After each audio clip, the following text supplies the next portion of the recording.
And welcome, ladies and gentlemen, boys and girls, to the inaugural episode of our new show, All of the Above. I am one of your co-hosts, Jeffrey Garrett, along with Manuel Rustin, your favorite teacher's favorite teacher. And we are very excited to have you today. We have a great show for you featuring two special guests at opposite ends of the educational spectrum. One, a young lady who's just beginning her career in the classroom. The other, a veteran educator who now trains the next generation of teachers.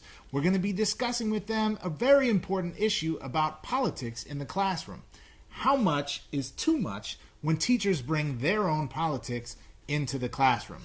But before we get there, we like to begin with a segment that we call the warm-up.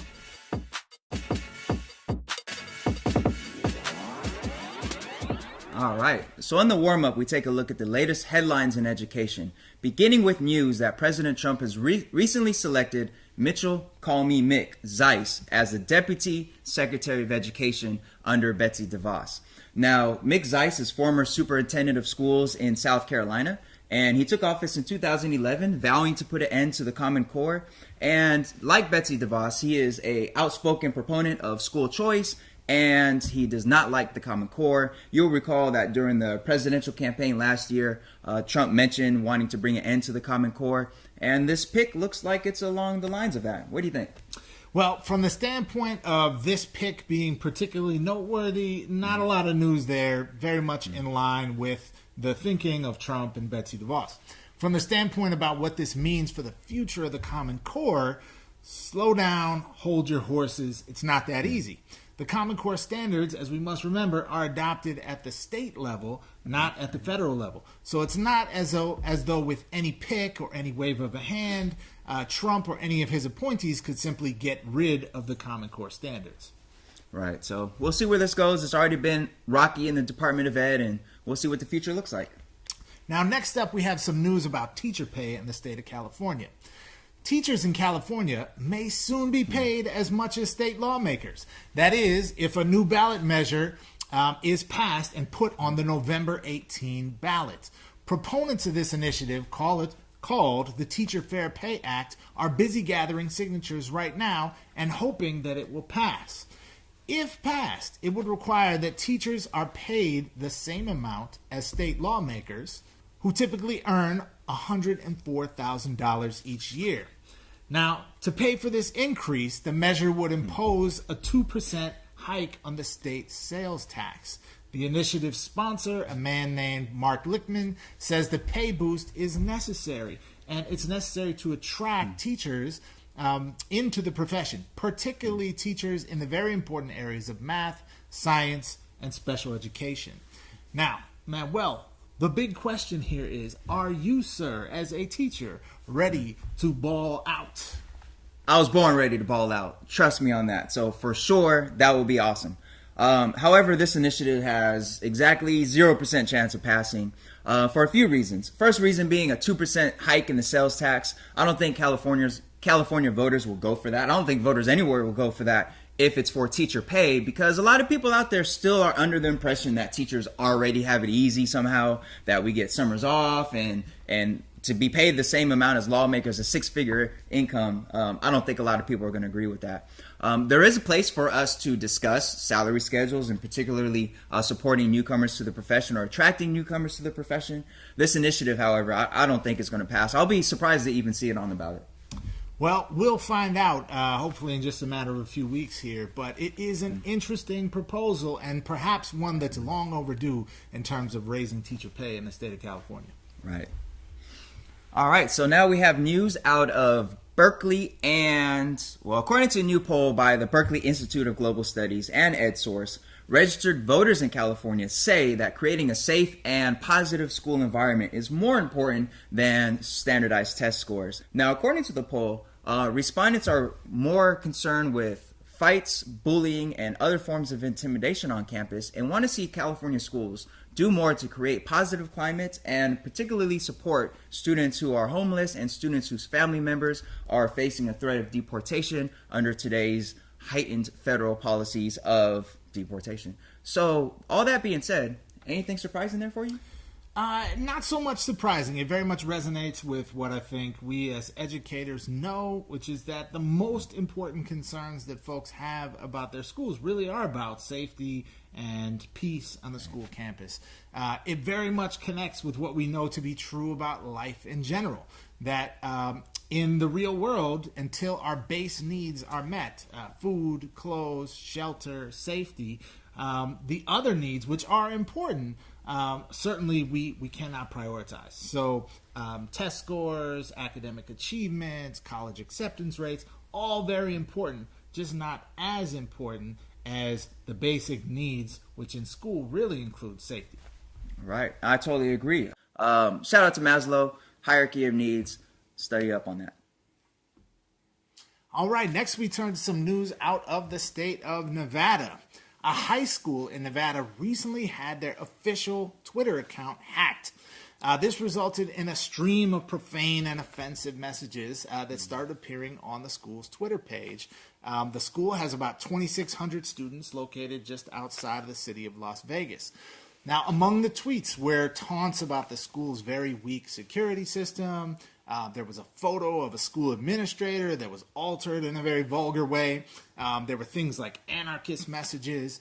And, this is perhaps a growing problem. There was also recently a school in Florida that had their account hacked last spring. The tweets included things as bad as racial hate speech. And of course, today, most schools across the country have some sort of social media presence. This is one of the main ways that schools stay in contact with parents and other members of the community. Manuel, thoughts about this issue?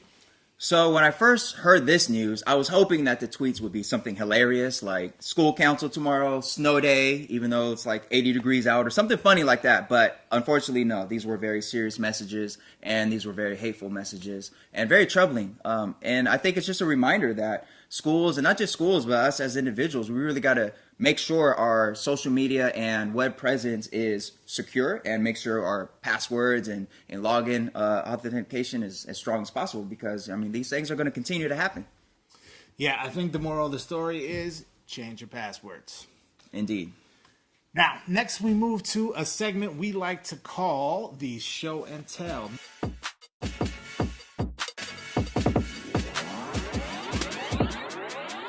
Manuel, can you tell us, what have you brought in for the class today? So for today's show and tell, I brought a ladder. And it's not just any ladder, it's the career ladder for educators. And it starts with student teaching, and the first few rungs are the common classroom teacher moves. That includes commanding your own class, sponsoring an extracurricular group, possibly being a department chair or a union rep. Now, throughout my 14 years in the classroom, I felt the constant pressure from others, including my own students, to climb up this ladder. I met this dude as a master's student at Harvard. I always get the, oh, you went to Harvard? Why are you just a teacher? Why do you teach here? And I've gotten this pressure to climb this ladder for 14 years now. Educators know that the next few rungs of the ladder typically consist of being some sort of coach, dean, assistant principal, perhaps a move to the district office or some sort of consultancy. Now, I'm not saying that there's anything wrong with those who climb this ladder. It's particularly important that those in formal leadership positions have some actual classroom teacher experience to inform their work. The real ones know that there's nothing more irritating than listening to some so-called expert who's never been in the classroom talk about what you should be doing in your classroom. So it's important that teachers do move into these positions at the district and beyond. In addition, I understand the need to earn more. Teachers are notoriously underpaid, and these higher ladder positions are a legitimate way to improve one's own salary. So again, I absolutely understand why a teacher would leave the classroom for a position elsewhere on this ladder. However, as a proud 14-year teacher, I'm fed up with the notion that being just a teacher is somehow less important or less respectable than having one of the positions higher up on the ladder. In fact, I reject the whole notion that this vertical ladder should exist at all. In a recent article by NPR by Lee Hale, he examined the phenomenon of teachers leaving the classroom in order to climb up this ladder and become administrators. In that article, a 9th grade geography teacher named A.J. Steele, shout out Mr. Steele, he was quoted as asking, why is it that the further away you get from the kids, the more money you make? Boom, that's it right there. The more money and titles you earn, the further away from the kids you seem to get, and I don't want to drift away from them. For me, my drive, my enthusiasm, and my hope for change comes from my students themselves. I draw my energy from them, and I reject the notion that I have to move away from them in order to be a leader in education and affect change. I recently earned my doctorate in education at UCLA, so shout out the ELP program, Dr. Durkin, Dr. Tyrone Howard. And in my dissertation, I examined how classroom teachers could come together as agents of change to examine and address problems at their school sites. I found that if given space and opportunity, teachers can collaborate through action research and bring change to their sites. You don't need a title to be a leader, and you don't need to leave the classroom to have an impact on an entire site or an entire district. So I became, quote unquote, Dr. Rustin. And of course, since then, I've gotten more and more questions about when am I going to leave the classroom? Why are you still just a teacher? So for you classroom teachers out there, I want you to know that you're not just teachers either. You drive this whole system. You're a defender of our children, you're a fighter for our freedom, and you're the American hero, and there's no just about it. So I don't plan to leave my classroom anytime soon. I envision a school system where this ladder is laid down, and that's my show and tell for today. All right, thank you, Manuel. That's a very powerful point, and one I think you made eloquently. But the question I have is, as someone who was a classroom teacher and then became a coach and then became an assistant principal and a principal, what are you trying to say, man? I mean, you are pretty high up on this ladder. I'm down here with the common folk, but it's all love. Fair enough. In all seriousness, I think it's a great point that you made, and one that's very often overlooked in our profession, and that's that teachers and what teachers do with students in the classroom every day is the heart and soul of our profession, and we would be remiss to forget that. True.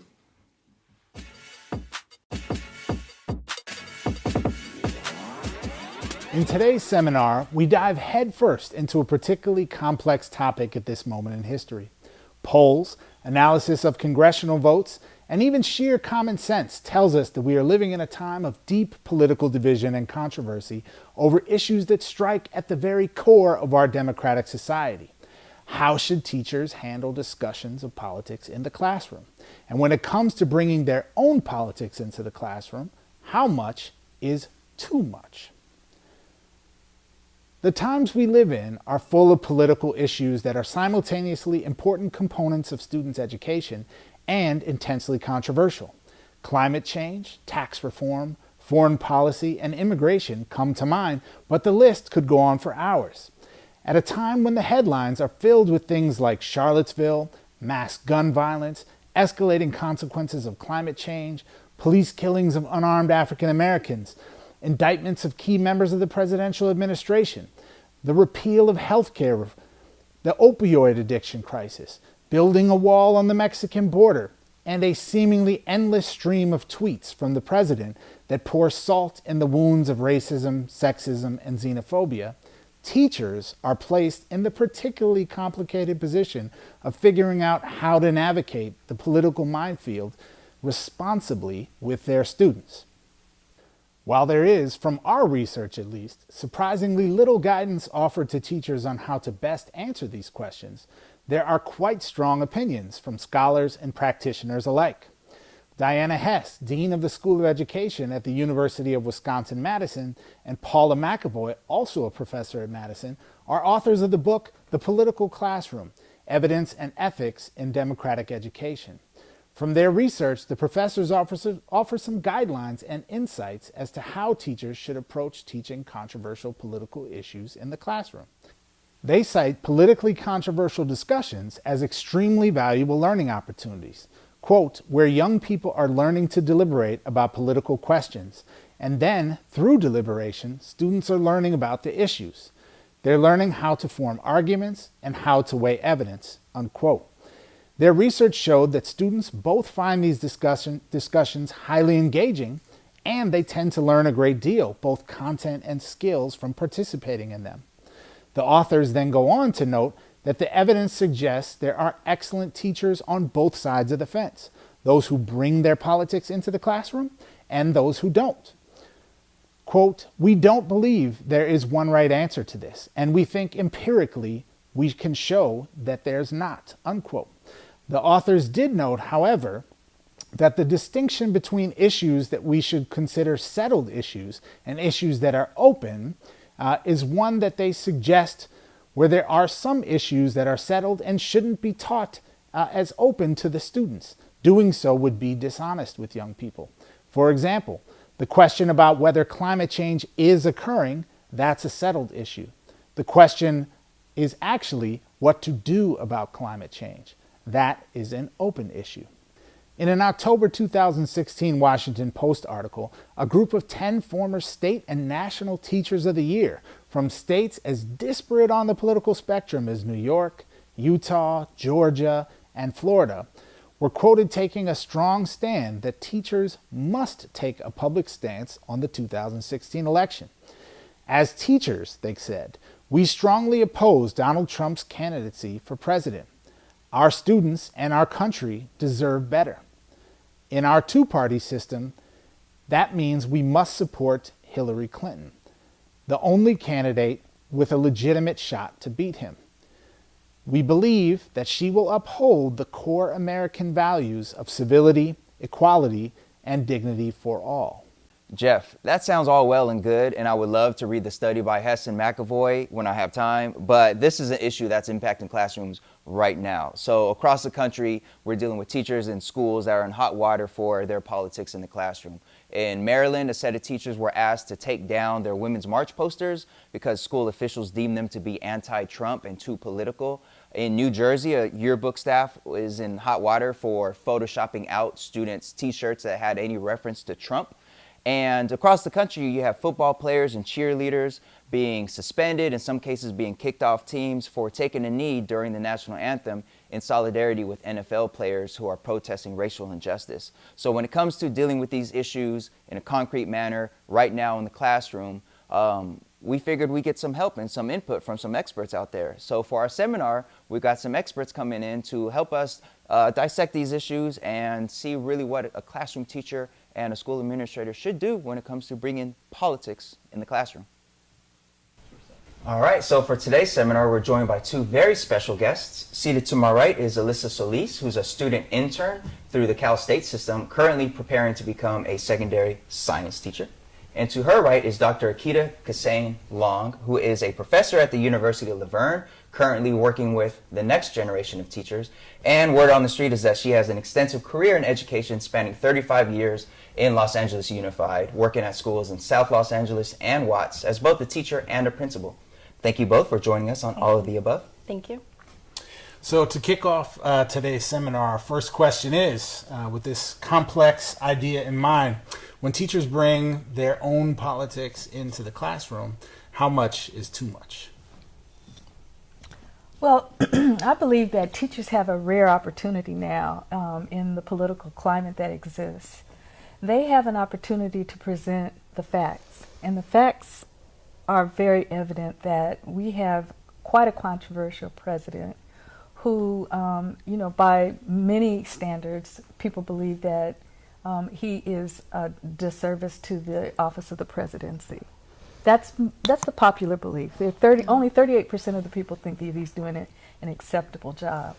So even if we believe that Donald Trump is not serving the office of the presidency well, I think it's an opportunity for teachers to present the facts, present the tweets, present the news, and ask the children to weigh the evidence and create arguments for why this might not align with the values of our Constitution, why it might not align with the values that maybe the founding fathers had in mind when they framed the Constitution.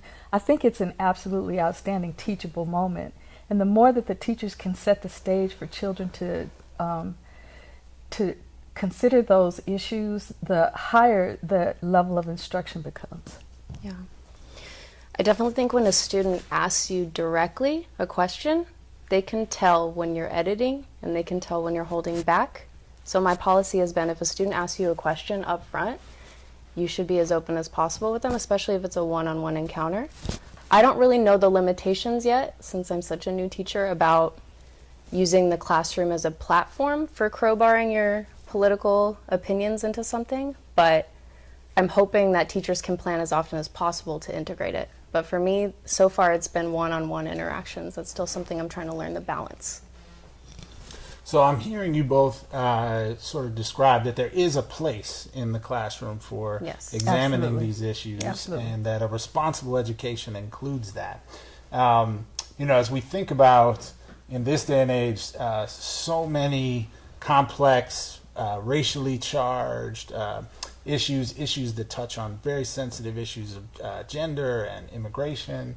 Does the line move at all in terms of what's acceptable for teachers to bring into the classroom of their own politics, or does it stay the same? I always use the barometer of what would I want my own children to be exposed to. And let's just say, for the sake of argument, our family was very proud of the fact that Barack Obama served 8 years as a president. But let's say, for the sake of argument, that my grandchildren had a teacher that didn't feel that way. It would be really conflicting for that child to hear from their teacher who, little kids, especially as an elementary educator, they believe everything that their teachers say. I would much prefer the facts be presented and that children could weigh on both sides of the issue as opposed to it being espoused from the teachers a belief. And I think that we owe the children that, even if we don't like Donald Trump, which many of us don't, I would still want to present the facts and let the children be the ones to parse out what they believe as opposed to what they hear their parents say or what I believe. I think that's the line, is like giving them the choice of like, you can give your opinion, but say, I understand that other people think differently, but you can give the backing for why you feel that way. I do remember having a high school physics teacher who was a climate change denier, and he made it a central focus of our physics classroom. And it's all I remember about physics from high school, is that my teacher thought climate change was not real, and we had to write a paper about what we believed. And it was just like so unrelated. And to him, there was no alternative. So I think the balance is allowing students to know that there is another opinion, but I'm going to be real with you about what my opinion is. And I feel like we're a little lucky here. The student population here is, I have yet to meet a student who's a Trump supporter here. So I feel like it's easy for me to say, yeah, we can be as open as possible here. If we go to another school district where there's a little more diversity of opinion politically, I don't know how I would deal with that. I think that's a really interesting point, an interesting example you bring up. Sometimes I wonder how much of our perspective on this is really ultimately self-serving, right? If the viewpoint that's being brought into the classroom is one we agree with, then we're good. If it's an opposing viewpoint, if we were, instead of in Los Angeles, if we were in rural Arkansas, in a very conservative place, and instead of pictures of Barack Obama, there were pictures of Donald Trump on the wall, would we feel the same way about it? I think it's an interesting mental exercise to grapple with that, right? What do we really believe versus what are we comfortable with because it agrees with us? I think that's a hard one to, I again go back to the example of my own grandchildren, and would I have them in a place that would not reflect the values of the home and not reflect the values that we're trying to raise them to believe. So I would, even in that example, I would try to have my children in places where their opinions would be valued and diverse schools of thought could be aired in an impartial arena. So some would argue that because of these challenges and because of the difficulty in navigating these waters and having a physics teacher who is focused on climate change being a liberal myth or a myth from China, some would say that the best tactic would then be for teachers just to be apolitical. Just teach physics, don't go into politics, just stay out of it, just don't even divulge your current thinking about any political issue. Is that possible? No. I think children, even young children, understand authenticity. And I think what they'll remember is that you weren't telling them the truth. Right. And so you have to come from a place of truth when you deal with children. And so to say, these are my values, these are the facts, here's one one point of view, here's another point of view, let's discuss it so that you can integrate those 2 points of view into what you believe. I think that's how we, as servants of the public trust, serve our children best. Right. But to pretend it doesn't exist, that's inauthentic. And classrooms aren't preparing students for the real world, it is the real world. So that is where those conversations need to happen. Yeah, I think this question is a very powerful one because it always reminds me as a former history teacher to think about the past, and I would argue we have lived through the so-called apolitical era before, when history was the story of wealthy, powerful white men, and that's what was taught in schools. And history did not include women, and history did not include people of color, and did not tell the indigenous history of the United States or other parts of the world. A choice to ignore something is just as political of a choice, I might offer, as a choice to include something. I don't know if there's an escape. Right. I agree.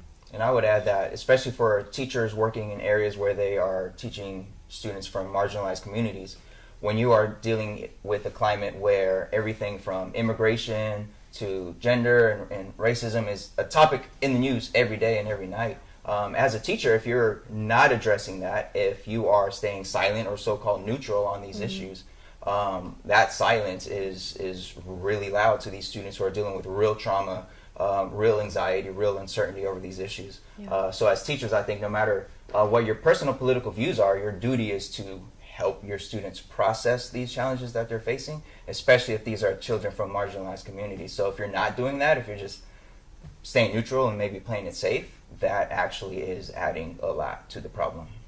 I also think that we have a golden opportunity to teach the children about the other branches of government.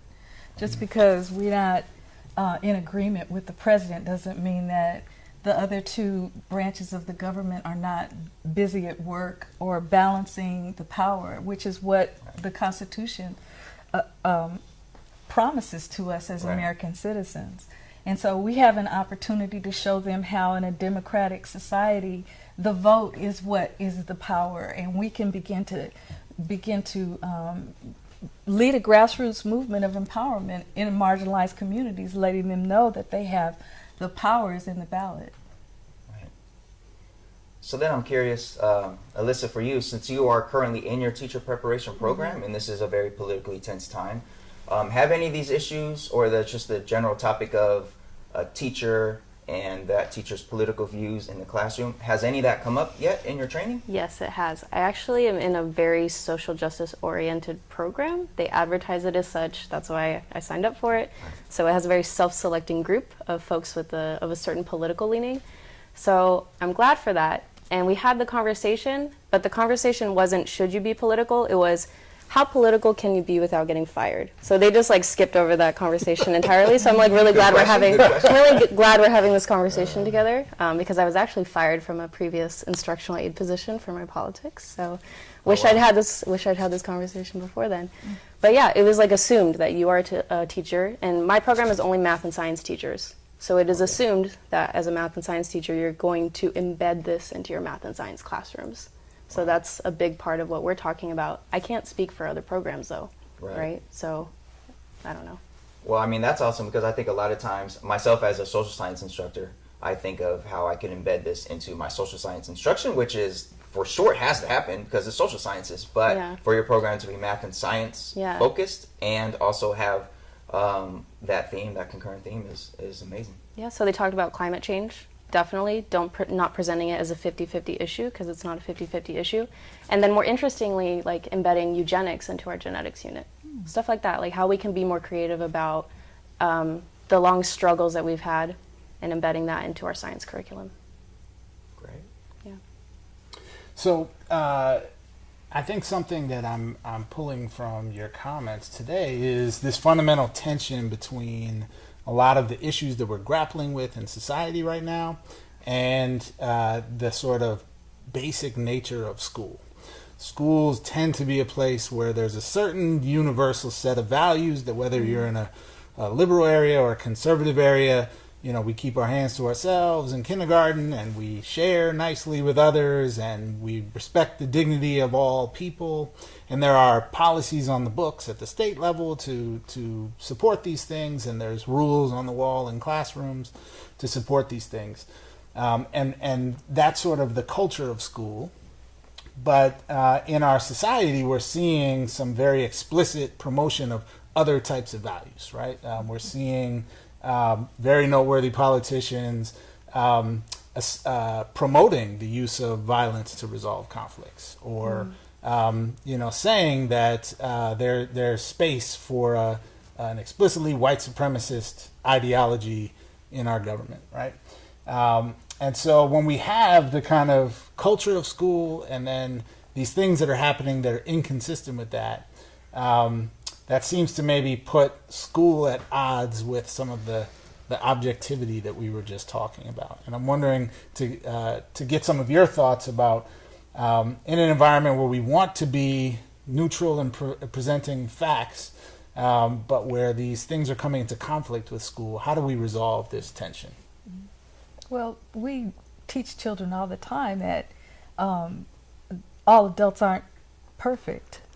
And sometimes adults make poor choices, even if it's the President of the United States, because women should always be respected. Gold Star families should always be honored.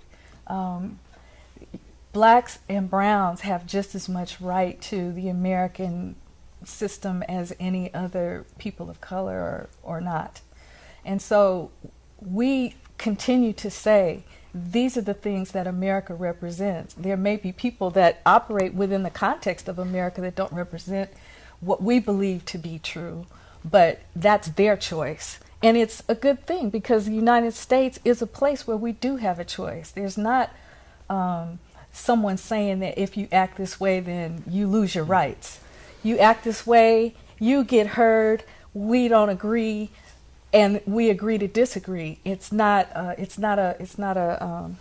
totalitarianism. I think it's an opportunity again for us to show the children how democracy works. I agree, and I feel that a lot of social justice oriented teachers are encouraging those conversations of saying, like, isn't that crazy what's happening out in the world, so that we're not normalizing it. But I also see, when I observe teachers, that they'll encourage students to be critical of things that are so far away and like at the presidential level, but as soon as a student directs that attention towards something in our school community or something at the district level or in the city, suddenly I don't feel like teachers are as willing to engage in that conversation. Like when a student says, oh, this happened, like, oh, I think that teacher's racist. It's like, oh, we're gonna maybe cut that conversation short. I feel like it's a little scarier when the students are bringing up issues in our immediate community, and that's something I'd like to see teachers maybe try to take on a little more head on. Mm-hmm. Yeah.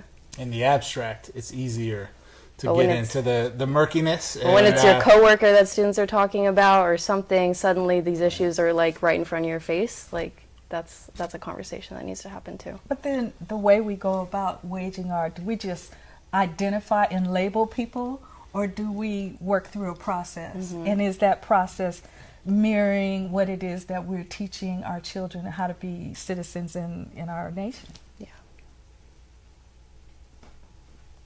Great. So there are resources that I'm aware of for teachers who need some support in navigating these political waters. For example, teaching tolerance or facing history in ourselves.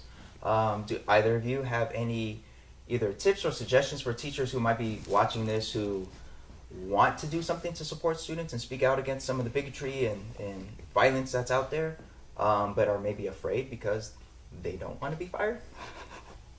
I need resources. Give me resources. I think it's an opportunity to talk about what we can do as a community to rally support for voter registration and participating in the elections and promoting active community citizenship, because I think we see low voter turnout in areas. That suggests that people do not feel empowered to make change through the democratic process. And the more that we exercise those kinds of activities in the school, even if it's conducting student government elections and having recycling recycling and ecological campaigns on our campus, we're showing them and modeling to students in the microcosm how to be democratic citizens in the larger world. Thank you. Well, unfortunately, we are at the end of our seminar for this episode. We'd like to thank both of our guests. This is an ongoing discussion for sure, this topic of politics in the classroom. And we definitely encourage anybody out there to add your comments and your perspective and shoot us your ideas as far as dealing with politics in the classroom. And we thank you both for appearing on all of the above, and we thank our viewers for tuning in. Thank you.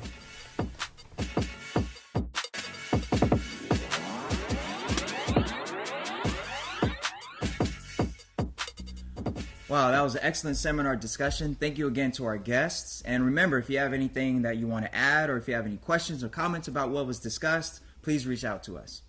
So now it's time for a segment called The Assessment. And for that, I'm going to hand it over to Jeff. Thanks, Manuel. Now, I'm sure by now most of our viewers have heard about a recent tragic incident that took place at a high school in the Bronx, New York. 2 students were stabbed by a third student, with one of the young men being seriously injured and one even tragically losing his life. The incident took place on a school grounds in a classroom. The young man who committed the stabbing is reported by several news outlets to have been the victim of some form of harassment or bullying, possibly because of his expression of gender identity or sexuality. Now, this is a tragic incident to be sure, and in our schools we have the highest interest in ensuring that the safety and security of all young people is protected. But as is predictable, this incident has ignited a firestorm of calls for ramped up security at not only that school, but schools in New York City and schools across the country in general. Immediately following the incident, the school was said to have become a veritable Fort Knox, with metal detectors installed and heavy police presence. Both the school and the New York City Department of Education have come under scrutiny in the media for not having had metal detectors at the school prior to the incident. And of course, the city's inconsistent policy for use of metal detectors has come under broad public scrutiny and discussion. Now, first, I'd like to say that we are right to be examining questions of what can and should be done to ensure safety of our most precious possessions, our own children, our own future. After such a significant tragedy takes place, that's only right. Second, unlike what has taken place around tragic gun crimes and school campuses, the fact that this horrible killing took place with a knife seems to have actually made space for us to have this much-needed discussion about an important issue. So if there is a silver lining, perhaps this is it. Now, as I see it, the real question we are faced with is what is the best system or set of systems we can put into place to ensure that something like this doesn't happen again. And in response to that question, I would encourage us all to think not just about measures of control and policing in our schools, but about what we can do to make schools look, feel, and be the safe place we want it to be. Now, as a former educator in New York City, I worked in schools that had metal detectors and schools that didn't. And I can tell you that there is a fundamentally different tone to the experience one has when walking into a building and your first experience at 7:30 in the morning or 8 in the morning is waiting in a long line outside the building to get through scanning, then walking through a small platoon of safety agents, having your belongings scanned or searched, having to remove everything from your pockets, having to walk through a metal detector or be wanded by a school safety agent. That's a fundamentally different experience than one has when you're simply walking into the doors of a school, saying hello to an administrator or a staff member on duty, perhaps signing in and getting a visitor sticker and going about your business. Now, I would urge us to remember that the most powerful means of teaching we have for our children is our own lived example. If we want our kids to feel that they are loved, that they are cared for, that we want them to be in school, and that we don't want to think of them as suspects or potential perpetrators, then we have to ensure that our treatment of them actually reflects that. We are right to want to do everything we can to protect our children, and school systems should face high public accountability to do everything possible to ensure safety.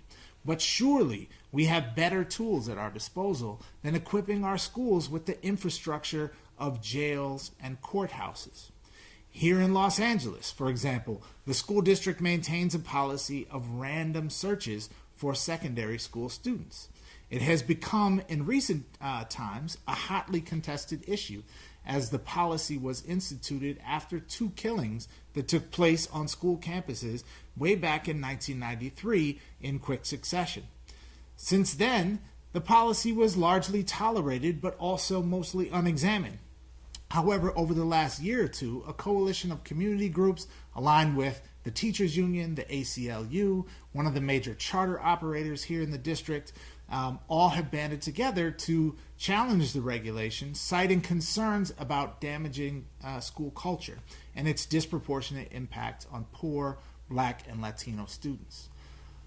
The policy's unintended effect of diverting time and energy and resources away from supporting students, away from learning and growth, to an intrusive form of overcriminalization on our children is an important question we must grapple with.